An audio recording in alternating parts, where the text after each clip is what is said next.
Do we have a motion to enter the levy? I make a motion.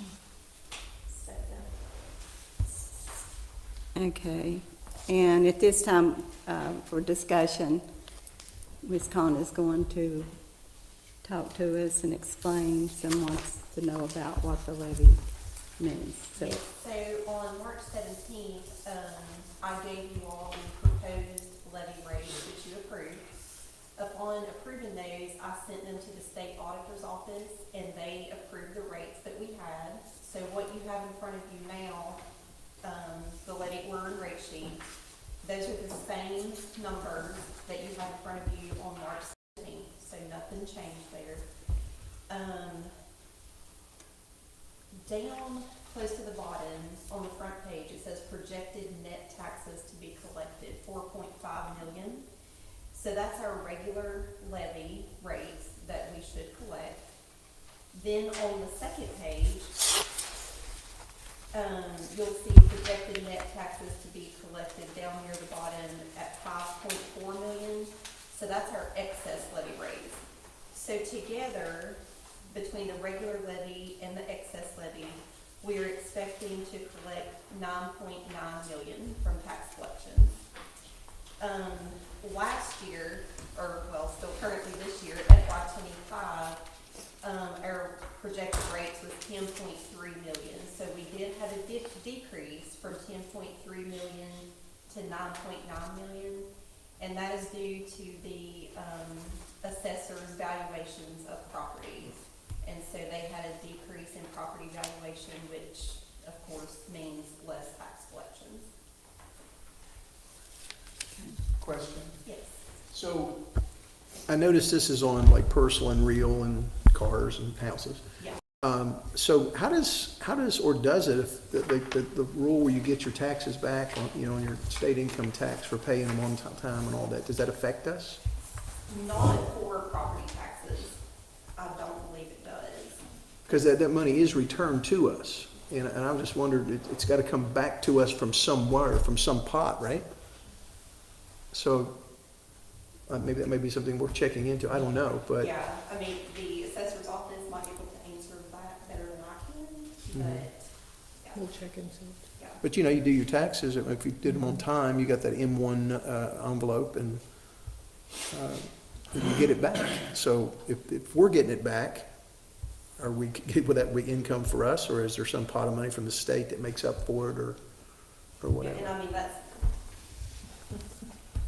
This is a income levy. taxes, and then this is property taxes. I mean, I realize you were. No, doing it's property not tax. income, it's what we pay on a real property tax and cars and homes. So, but that does come back to us 100% when we file our state taxes now, as of this year. Okay, we can find out. Yeah, I think there must be a pot somewhere that's filling that up somehow. There's a hole there somewhere.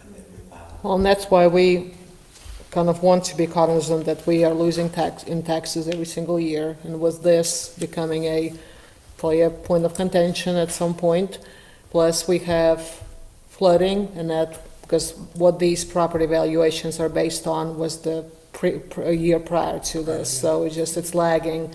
So next year we might have to brace ourselves and see even more decrease in taxes. So we are just trying to think long-term and make sure that that we don't spend county money as, just because we want to. We are really cognizant, but we will really have to think about, like, especially on big dollar amounts, to make sure that long-term we at least have $3 million in our reserves, because that's 10% of the budget that we are supposed to keep per State Department's financial guidelines. Even though I think at the legislature they say we have too much money, so I don't know what to do. Do you keep, reserves to make sure you survive, or do you spend the money so that but we will make sure that we are vigilant and we are mindful of the taxpayers' money. But we will definitely look into that. Okay, any more questions or discussion? Hearing none, all in favor of the levy entry? Abstention or noes? And at this time, we'll adjourn the meeting. We have a motion to adjourn that meeting. So moved. I'll second. All in favor signify by saying aye. Aye. Okay, that part of the meeting is adjourned, and at this time, we'll call a regular board meeting to order. And if you'd stand, we'd ask Mr. Evans, can you lead us in the pledge? Join me in the pledge. I pledge allegiance to the flag of the United States of America and to the republic for which it stands, one nation under God, indivisible, with liberty and justice for all. The introduction of our meeting of our members is Larkin Ripa, Angie Robinette, Ed Evans, and Margaret Beavers. I'm Georgia West, and this is Dr. Barker, Superintendent and Secretary of our meeting. And at this time, we'll have a motion to approve the minutes from the April 7, 2025 special session. Motion. Okay. Motion by Larkin. Second. Second by Margaret. Do you have any discussions, any questions? Hearing none, all in favor signify by saying aye. Aye. No, or an abstention. The next is approval of the minutes of the April 7th, 2025 regular session. Do we have a motion? So moved. Second. Anybody have any questions or discussion? Hearing none, all in favor signify by saying aye. Aye. We have no delegation of speakers. The discussion items, board members' reports and presentation. The first one for the McDowell County Career and Technical School address to the Board of Education Data and Initiatives, Mr. Dennis Jarvis.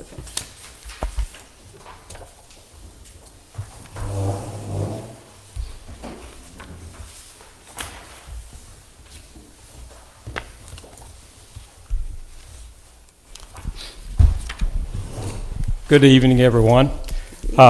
Career and Technology Center. If you'll look at the first page there, we talk about at the top of it, it's strategic plan goals. Those are very streamlined and to the point this year. Increase academic and technical performance achievement, reduce chronic absenteeism, maximize and expand work-based learning opportunities. Now, all three of those we've worked on. The chronic absenteeism is an ongoing issue. We can talk more about that in the future. If you'll look at the next page, we have some pictures there from highlights of the various programs that we offer students and their engagement and their activities. First program I want to talk about is the automotive technology. Automotive has a large number of students, 17 in the morning, 14 in the afternoon. They can get ASE certification there. That is changing for next year. They'll be able to have 3 separate programs that they can identify with. They'll be able to get state licenses in all 3 of them. And if they stay 2 years, then they can come out of there as a certified mechanic and transition right into an automotive place. And that's within the state and state CTE, streamlining the programs and adding more certifications and more reason and more plans for the students to be able to certify right there and move on to the next level.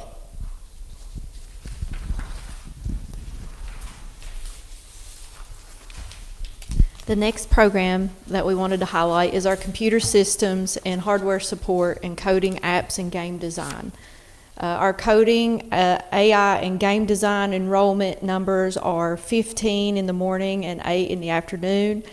We have a new program where the students participate in esports. There's 22 players so far, and if you look on the slide or your handout, it breaks those teams down for you. The students will play for multiple titles. The completion rates for these programs range from 90 to 100% each year. And post-secondary placement data, Mr. Hughes says that most of his students will go into the military or start college, but he's sitting at approximately 80% post-secondary placement rates.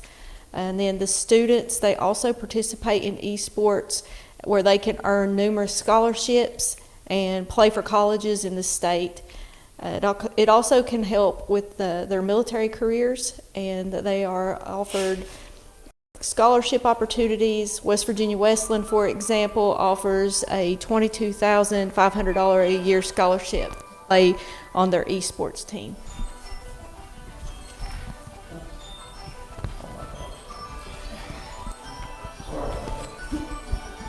I thought that was part of the presentation. Anytime you mention scholarships, you have to have joyful music play in the background. Yes. Don't we have some kids from the program last year that are now on the esports team at Concord that received scholarships? Yeah, we Yeah. sure do. I think your son is one, yes. Yep. Do you know how many? Tanya's son did. I got Yeah. two. One of them. Concord. Yeah, it was three total. 3? Thank you. Yes. The next program, sorry. Oh, you skipped a page here. I skipped a page. Go back.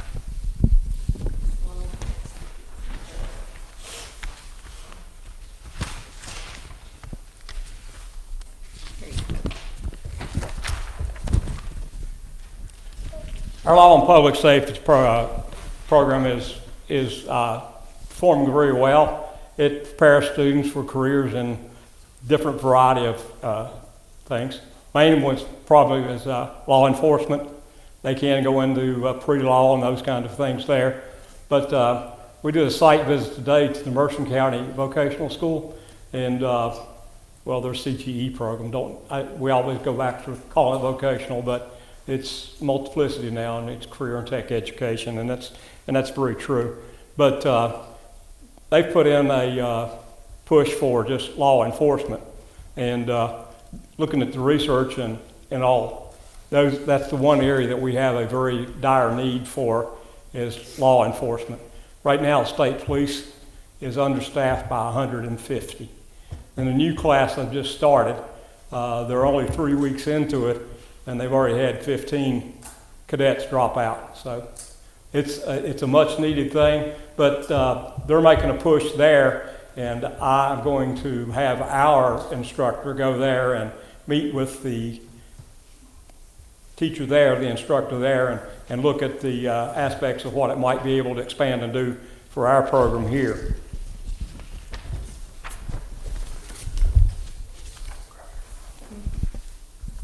The next program that we're going to highlight is our Grow Your Own program. Currently, we have 25 students, and these students earn 38 to 40 hours of college credit.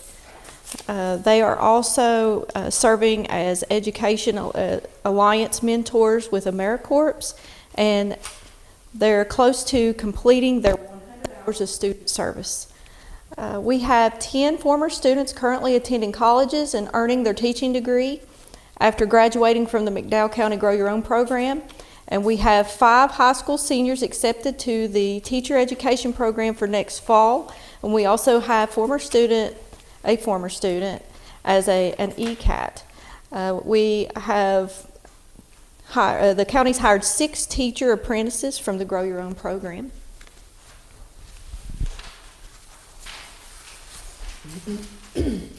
Now with ProStart, you may notice there's no words because with food, a picture's worth 1,000 words. Our ProStart program is always busy. As you can see, they're catering different events. The board can attest to how well that they do.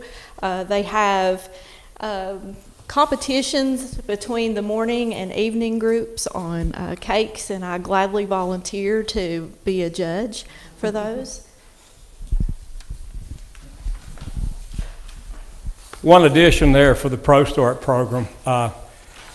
This is the second year since we've had it back in, but it is one of the identified shortages that we have in southern West Virginia, is people who are certified to cook or be a chef, those that can get their food handler's license and the other options, the requirements to do so. Food industry is one of the growing parts that we need with tourism, and we have a very capable instructor, and she's doing a marvelous job with the program.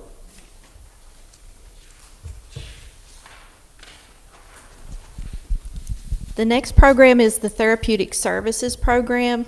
And as you can see to the left of your paper, there's a chart that highlights the enrollment from 2011 to 2025. Ms. Kennedy actually broke it down for seniors and then the juniors for Mount View and Riverview. Her completion rates are around 98 to 100%, and her post-secondary placement data is at 98%. Her post-graduation is at 98% employed in some form of healthcare. The students receive NOCTI certifications in health science, therapeutic services, healthcare core certification, and advanced medical preparedness certifications, and 99 to 100% NOCTI passage rates every year. The senior year, the students earn bloodborne pathogen certifications, OSHA 10, HIPAA certifications, first aid and CPR. They also receive a food handler certification. And then on graduation date, the students can obtain employment at long-term care facilities for 120 days prior to the passage of the West Virginia State Nurse Aid Board exam.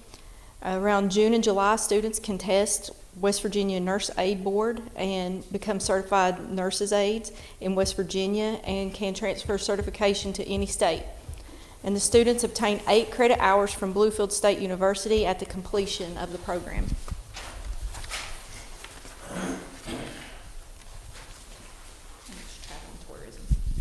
Welding program, our welding program. Oh, I'm sorry.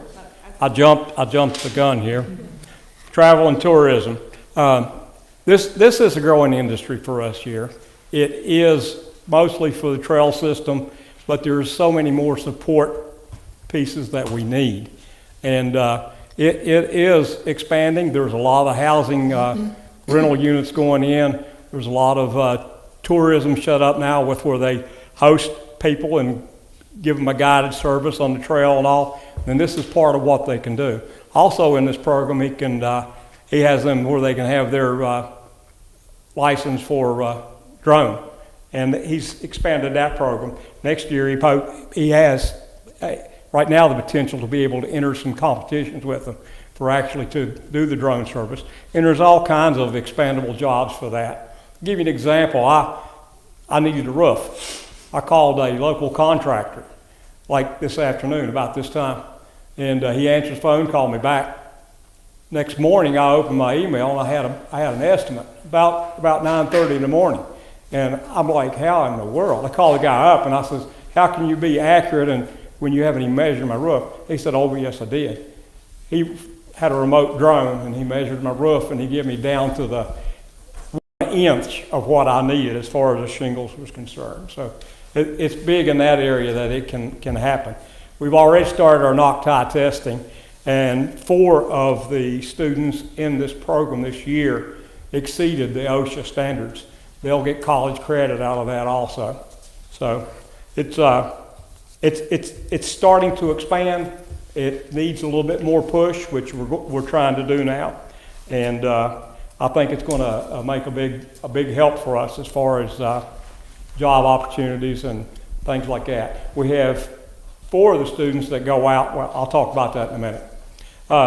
Next one, welding technology. We have a new instructor this year. We have 28 students enrolled in the program. We have made some additions for equipment, and he was multi-certified when he came to us from industry, but his certifications were not renewed. He's in the process of doing so. He's down to the last 2 days, and he's passed every certification test as we've been able to schedule him to get out of school and go do that. And I think that that's going to be a growing program for us in the future. And Lord knows that it's a needed trade and it's transferable. And a lot of people ask, well, where do you get a welding job here?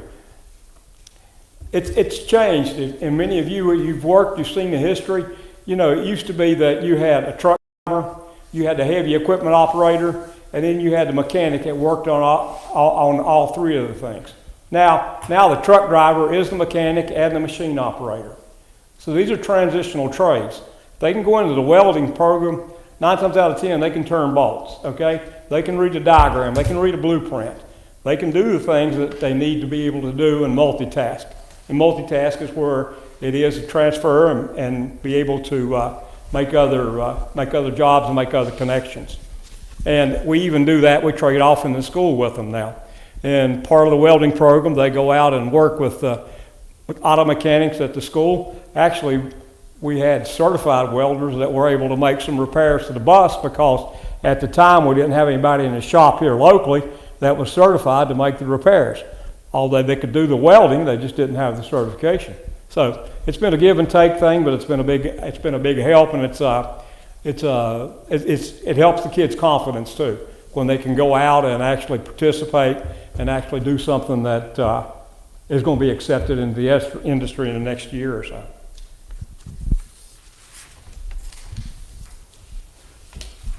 So the CTC, no, it's good. The CTC houses the McDowell County Gifted Program, and this year the Gifted Program participated in Innovative Showcase WVU, and they were awarded a grant of $3,385.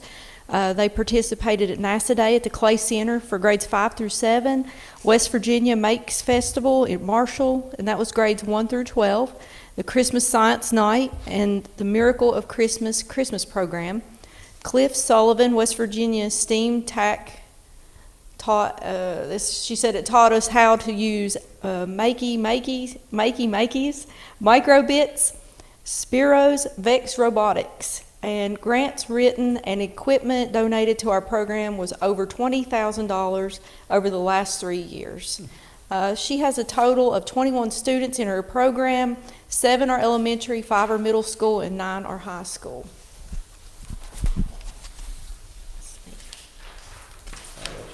Yeah. On the next slide is the adult ed program. And I know that those numbers are very tiny, so the part you just need to worry about is the very bottom part where you can see where it says NRS students needed is 39. If you look over to March, you can see that there's only need 2 more students, NRS students, to meet my goal for the entire year. All the numbers are in green, so that means I've exceeded my all my testing targets for the year.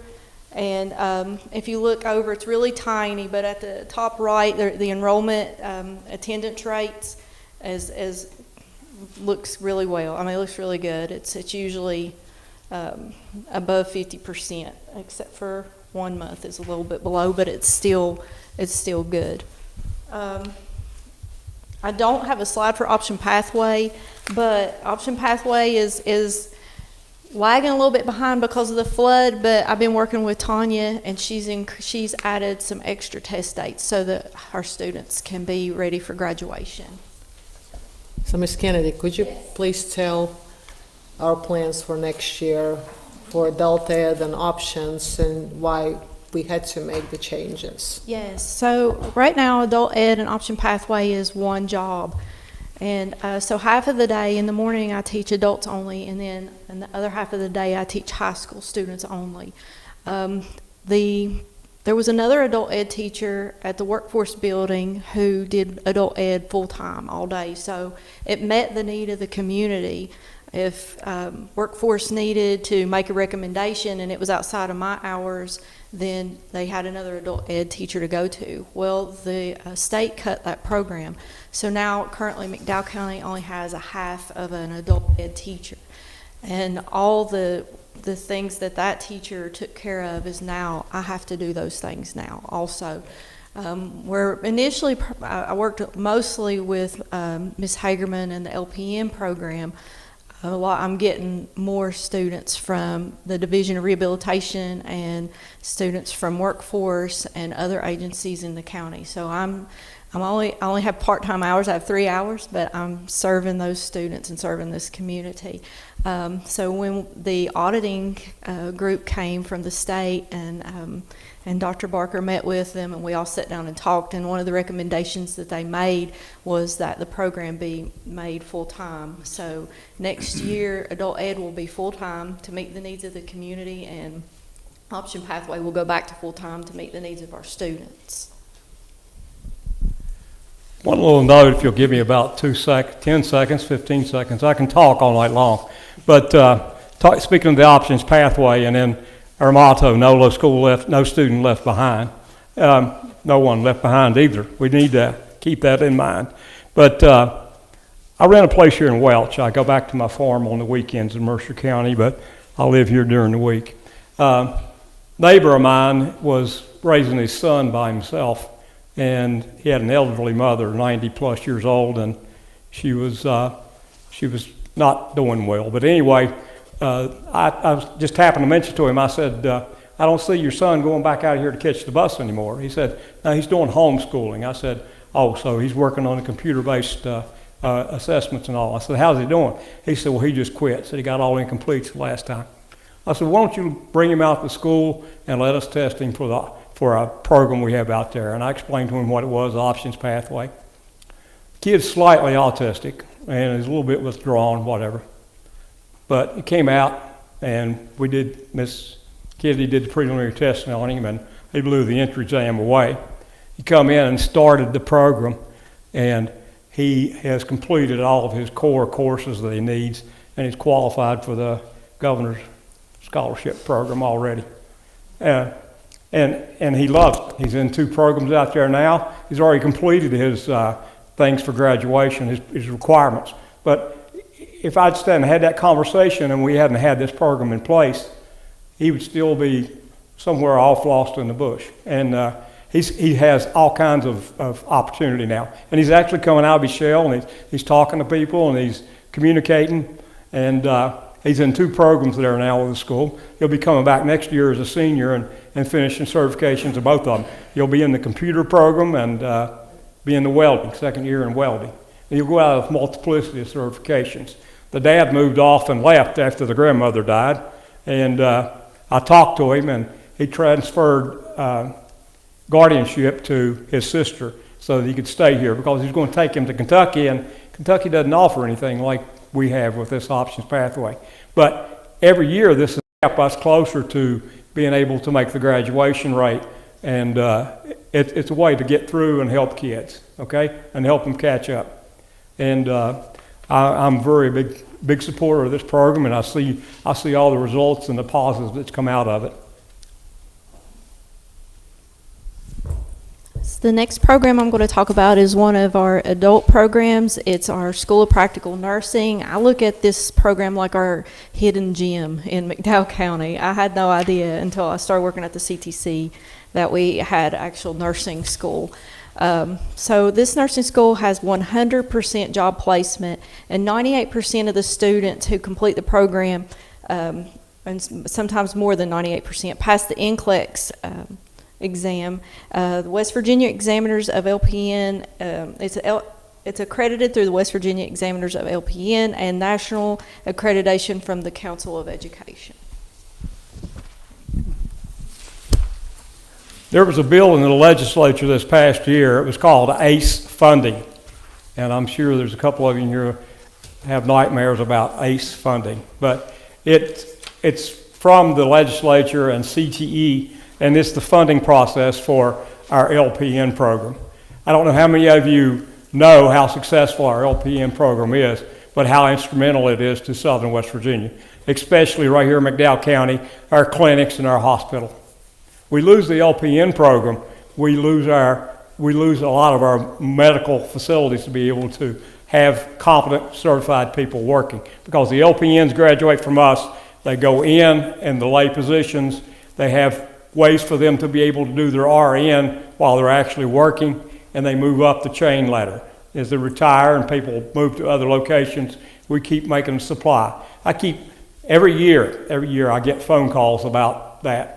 Do you have any? Well, sign-on bonus, et cetera, et cetera. This past year in the legislature, they were trying to transfer ACE funding to the community colleges. And if they transfer it to the community colleges and they pull the programs away from the CTE centers, I mean, some of ours have difficulty driving to the location we're at now because of the economic situation that they come from. They can't drive an hour and a half to your technical schools to try to complete a program. Right now, it's tuition free the way we have it set up. But not only that, but they've got to move over a 3-year period where they're wanting to try to take all the certifications and move it to the 2-year technical schools. And this was a negotiation between the State Board of Education and the CTE department. A lot of people didn't know that, but there was a lot of private negotiations with the thing, and I think it's things that you need to know at the local level, because we could even lose our students that we have here that do get certifications from us that would have to go to a 2-year school. And here's what they were proposing in the next 3 years, especially with the manufacturing and industry and bringing everything back to America and made in America.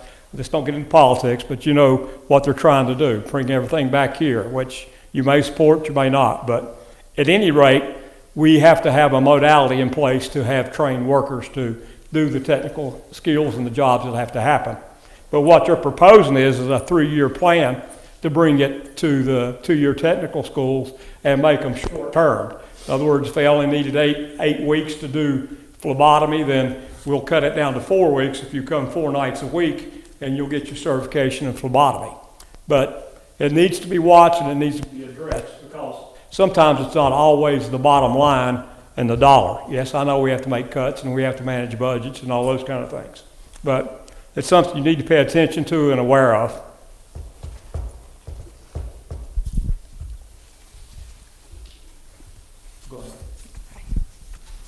Some of the initiatives at the CTC are our simulated workplace, where we make our programs as close to real workplace environments as possible. And then some of those protocols that we implement are random drug testing, professionalism, and attendance and safety. Did you have something to add? Yes. Okay. That's fine. But this is part of it. This is part of what we're talking about. And this is where it comes in, where they go out and actually work in industry. Now, what we've been able to do with the when they do clinicals, or when they do clinical experiences, they do tutoring, they can actually do things within the school itself, and we're able to count those credit hours.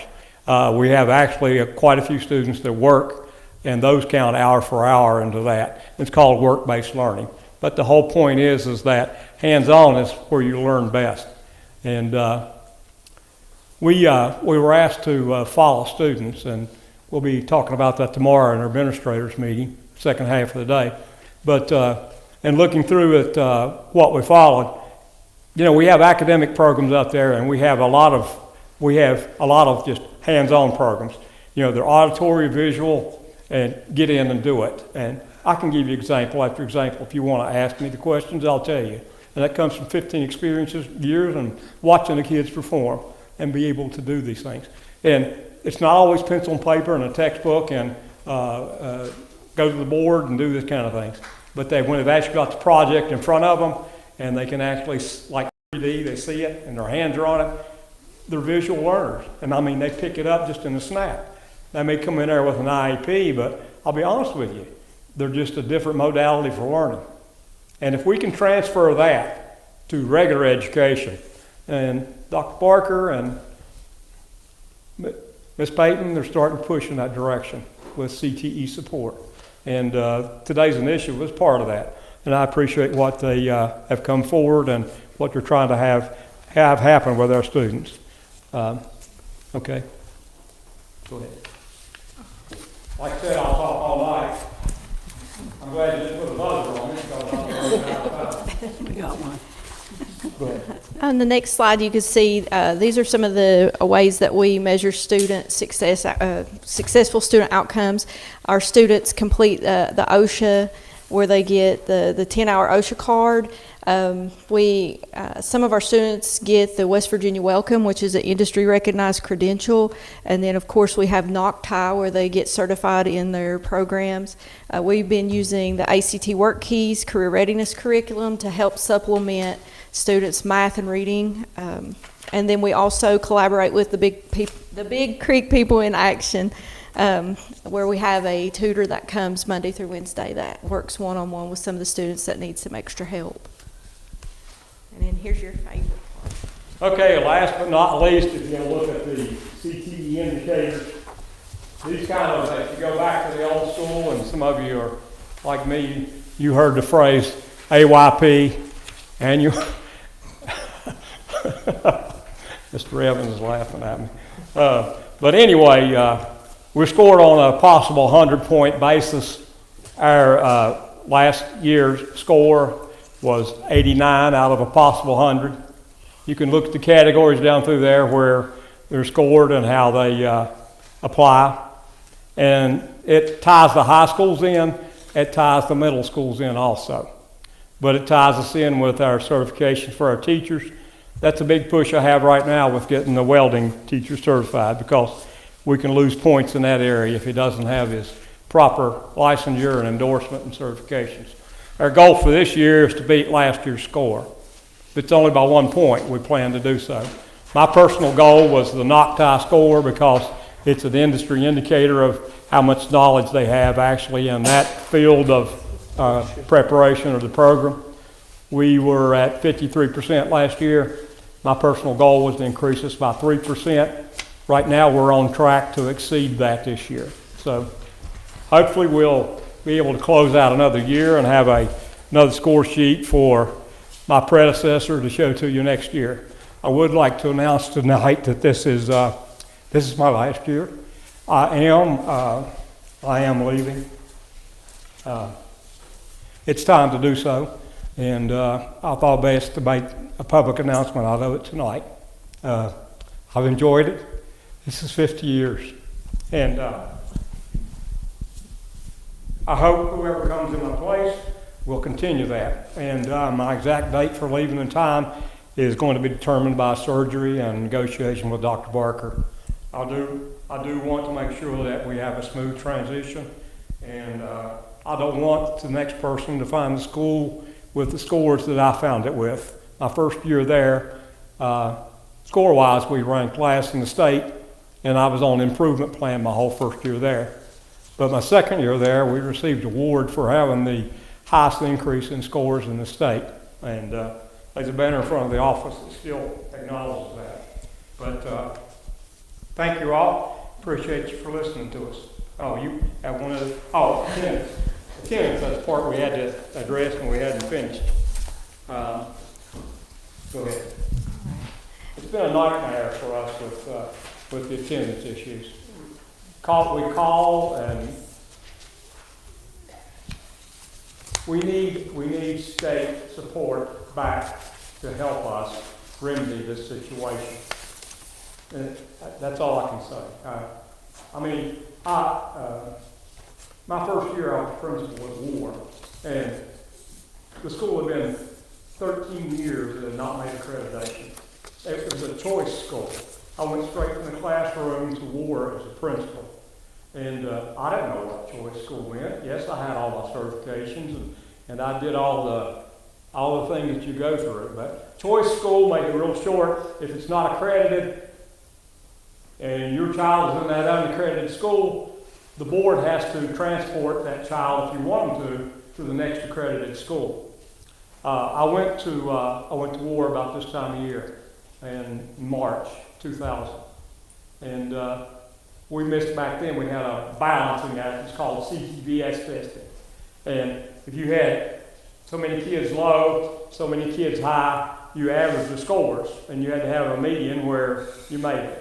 Well, in Virginia, they have a equivalency test they make the students take. And if they don't pass that test, they are automatically retained in that grade.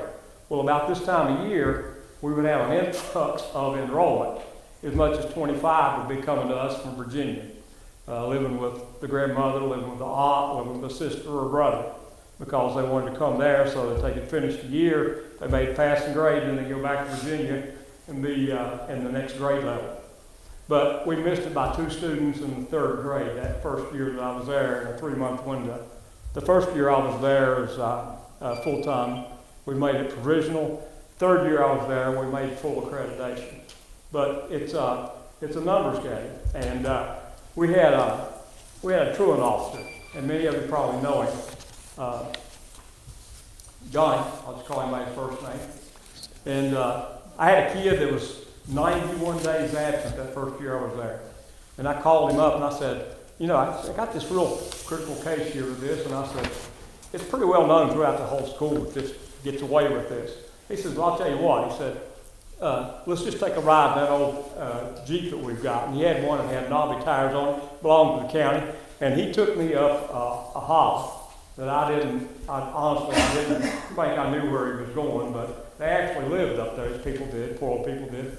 And he told them, Mr. Links told him, he said, look, he said, they have to be in school. Now, you get them in school, if they're there tomorrow, if they miss again, Mr. Jarvis and I are coming back with a warrant, and you're going to jail.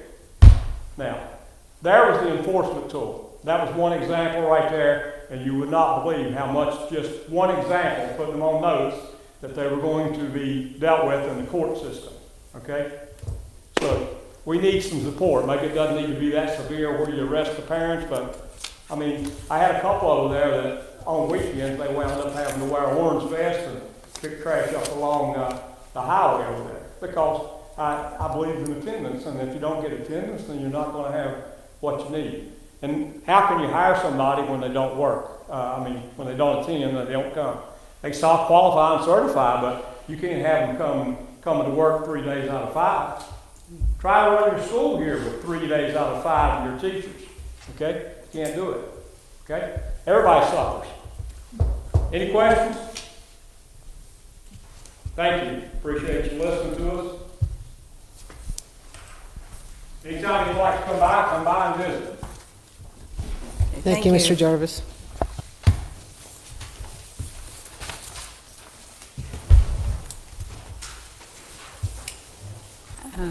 The board member self-appraisal, you're doing that? Okay, the board member self-appraisal overview. Dr. Barker. So as you know, for the board accountability, the board members have to complete a self-appraisal survey, and that's something that the State Department emails us a link to the form, and we customize that form, and then I send that out to you, and you fill it out. So after you fill it out, I also have to share the results, the summary on our webpage, and send it to the State Department for them to say that we have checked off that box, and it's going toward our approval status on the accountability. So I did not want to give you this, which is just the raw scores, because it gets confusing and really does not tell you much. So I created a one-pager, and it's the same one that is on our county website, and then I just divided it by the parts that you have in that survey. So you had to answer questions on frequent monitoring, student progress, on leadership and advocacy, county and community relationships, and clear focused mission, and of course high expectations for success. And with most of it, we had agree or mostly agree. And there are some of them just kind of show that you are involved in the process, and you know your duties and responsibilities as a board member, and you also realize what you need to do as a board member to communicate those high expectations to success, how to work with the superintendent to make sure we know the county goals and we support those. So this is just a one-pager. It's available on the board website, and it's also, like I have a hard copy for you, but I submitted this on time, so that just goes as an accountability part check off for the State Department for you. Thank you.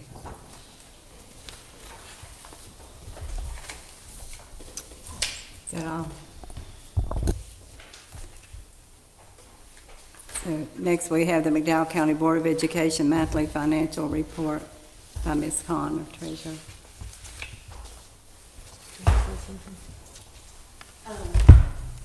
So I provided you all with the monthly financial report that ended March 31st. And did anyone have any questions about that report or any of the numbers on there?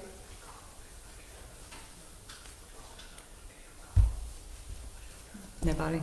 One of the things that you will see on probably a couple of next financial reports, and you will see some invoices that we'll start paying, because we have to start getting the bids on the football field, because for re-review, because that will have to be pretty much replaced, and bids on the baseball field.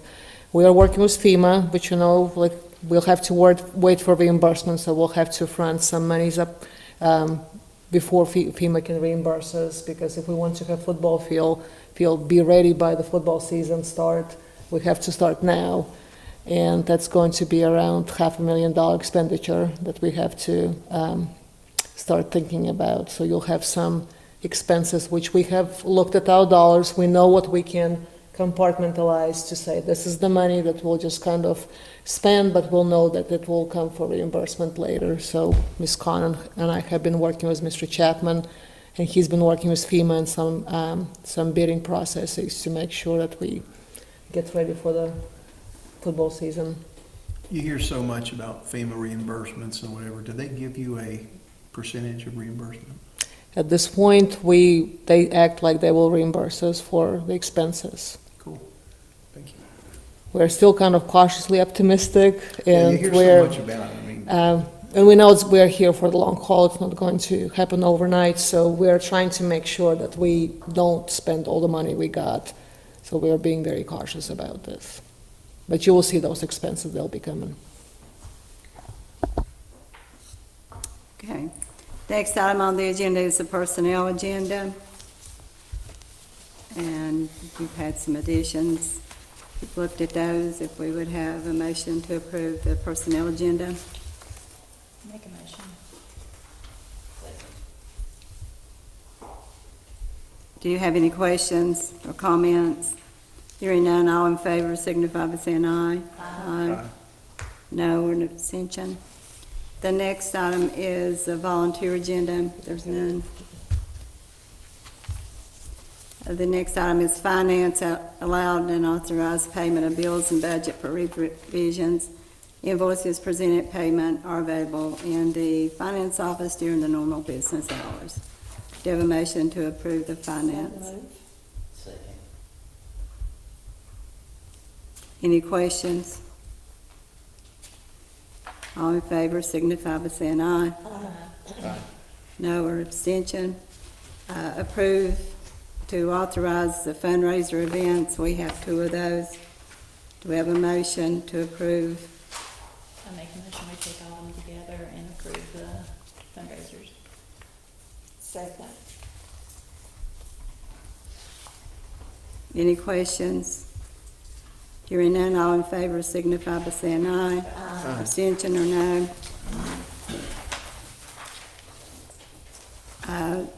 The next is action items. Approval of payment of the West Virginia School Board Association dues for fiscal year 26, $3,941. Do we have a motion to approve? So move. second. Any questions? Hearing none, all in favor signify by saying aye. Aye. No abstention. The next is approval of appointment of treasurer for McDowell County. Make a motion. Make it for Jana Khan. Second. I'll explain. Okay. Okay, discussion. So in West Virginia Code, by May 1st, every year the board has to appoint the treasurer. If they fail to do so, then the sheriff of the county starts acting as treasurer. So we have to make sure that we meet this deadline, and it sits in code, so we have to appoint treasurer by May 1st, and I think by August 1st we have to approve, I think, attendance director. So those are just 2 in code. Even though we employ people and we have them on our payroll, we have to do those appointments per West Virginia Code. Okay, any other questions? All in favor signify by saying aye. Aye. No, or an abstention. The next one is final approval of policy 8-015, salary schedules. Do we have a motion to approve? I make a motion. Second. Any discussion? We had no comments on the policy, and as you remember, there were just technical additions to it, like a change of address. Okay. All in favor signify by saying aye. Aye. No, an abstention. The next is approval of the SY 2026-2030 pre-K and social studies textbook adoption. Do we have a motion to approve? So moved. I'll second. And Mr. Cruy is going to discuss. I'm not sure how much discussion you need, but middle school, and it's my understanding that high school as well, has chosen the HMH curriculum.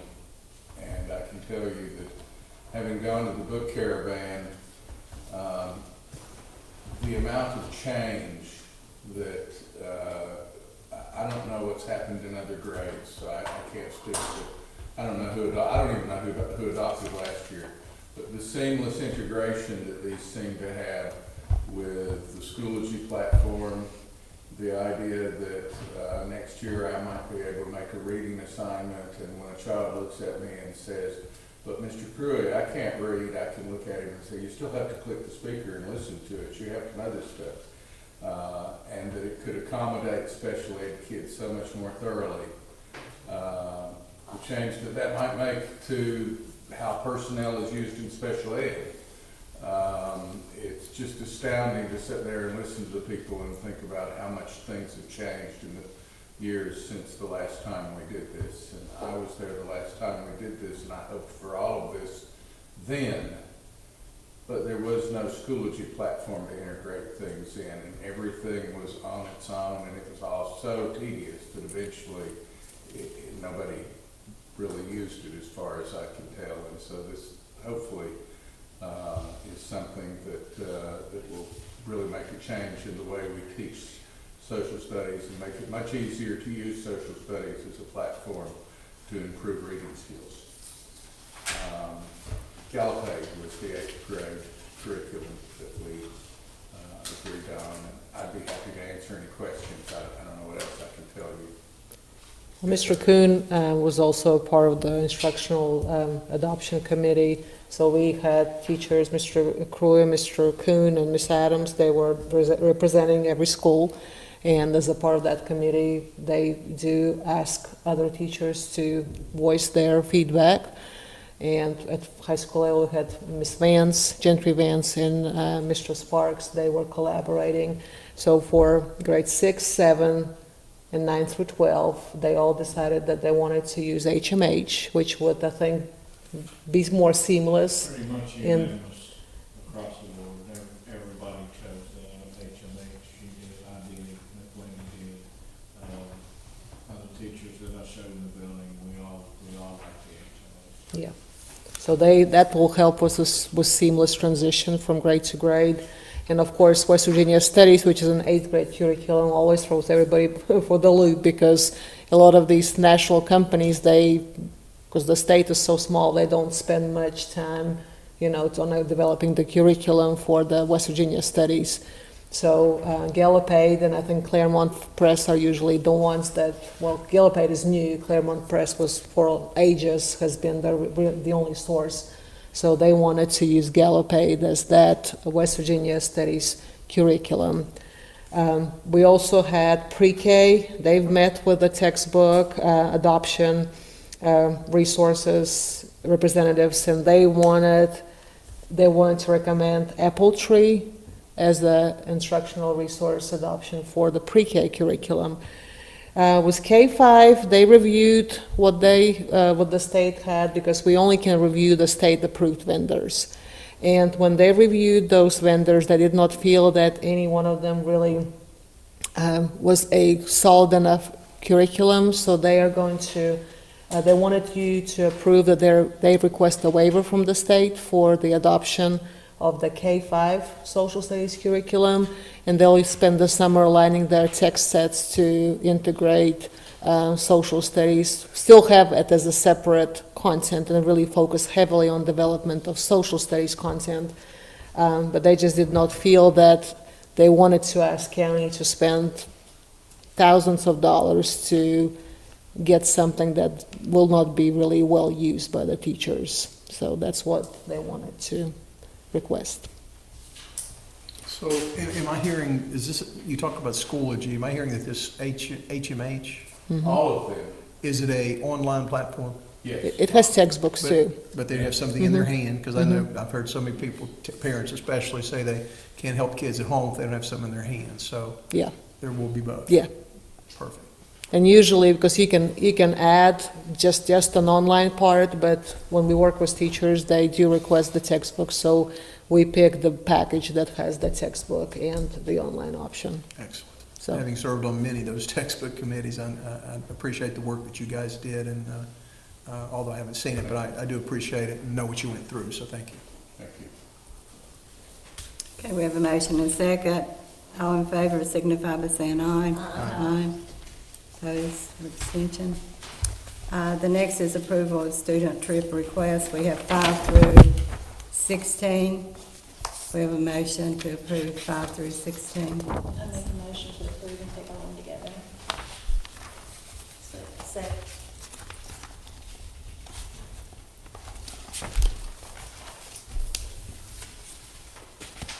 What is butterflies and blossoms? It's a flower shop in Hager.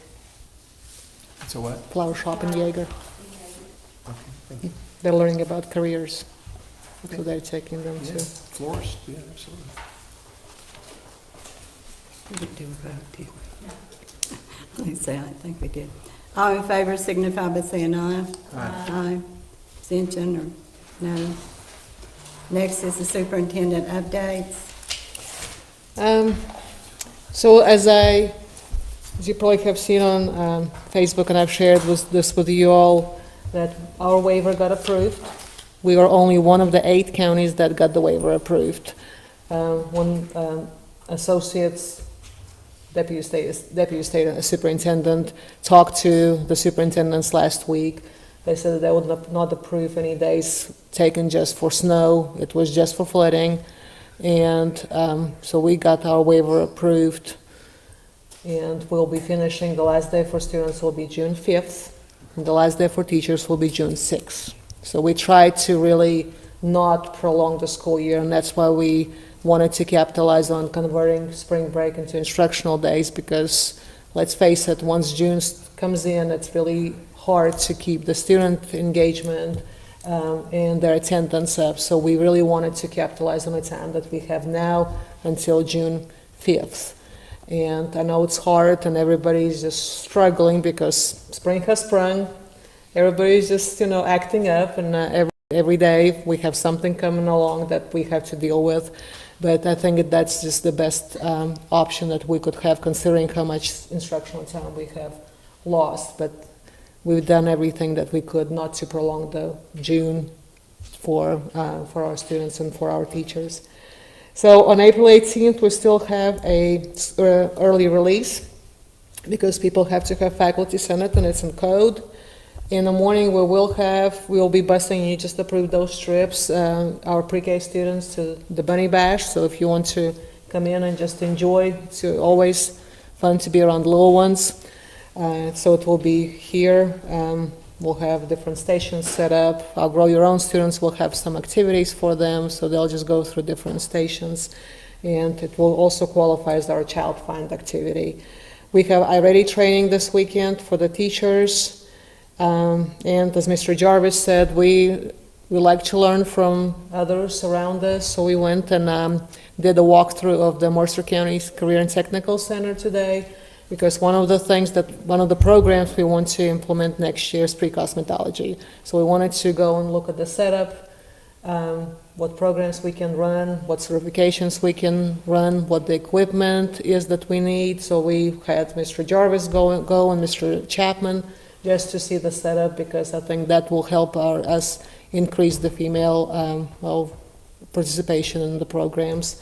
So we looked, we got different ideas, and Mr. Jarvis has all kinds of ideas for his CTC, and we got, because I don't know what I don't know, so it was great to see how They work, and like with tourism, I was like, we need to make T-shirts because they have print shops, so they make T-shirts, they sell T-shirts, they work with schools to do different things. Welding, they sell different signs. So I think we will, and that you can do that through Simulate Workplace, which the proceeds go straight into the programs.